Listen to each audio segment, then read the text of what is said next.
Combatives. We're going to talk about something that it's a little simple to deal with, but it's a good thing to keep in mind, and that is the aggressive handshake. That could be a wide spectrum as far as what could potentially be happening. It could be a drunk or an overzealous relative or friend who doesn't know when to let go. It could be some punk peacocking you. It could be a guy with a buddy who's going to pull you in the rifle one in. So depending on the situation I'm in will depend on what I need to do. So if we're taking that first scenario, just some guy who's a little over anxious, a little overzealous, and just doesn't know when to let go, all I'm going to do is I'm just going to give him a little smack right here on the inside of his forearm, and at the same time I'm going to violently jerk my hand out. So, right, give me some pressure, and it's just going to be just like that.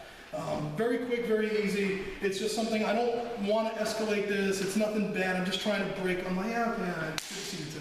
Good to see you too. This could actually work in executive protection scenarios. It's something that you would set up as the bodyguard with the person you're guarding. Like, okay, councilman, if someone holds on too long, what I want you to do is I'm going to reach up, I'm going to touch their forearm, and then you pull your hand out. So it's, for us with significant others, it's something you can work on with your lady friends. If someone holds their hand too long, this is what you do.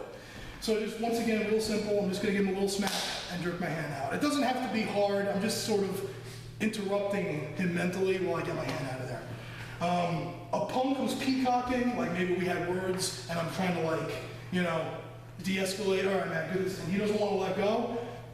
I don't necessarily want to make this a thing, but I need to send him a message that he's barking up the wrong tree. So very similar to what we do with the wrist grab.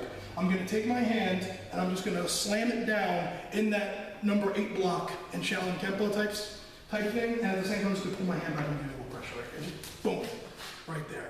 And I've had that done to me, and that sucks. When in that demonstration, when you hit that arm, I'm not going to do it as hard this time, but it's just boom, I'm actually striking, that's a slam. I'm gonna bang, and now I'll put my hand up and say, don't touch me, man, all right, enough.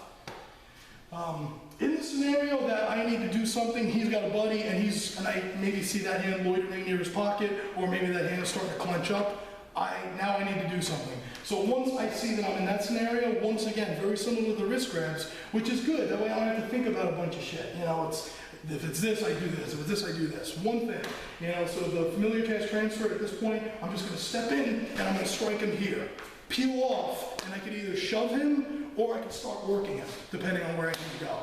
So one more time, just the three, the least violent of the three being just a quick smack and jerk out. If I need to send a bit of a message, I put my barrier up, or if I need to start hitting. And that's pretty much all you need to worry about as far as the aggressive handshake goes.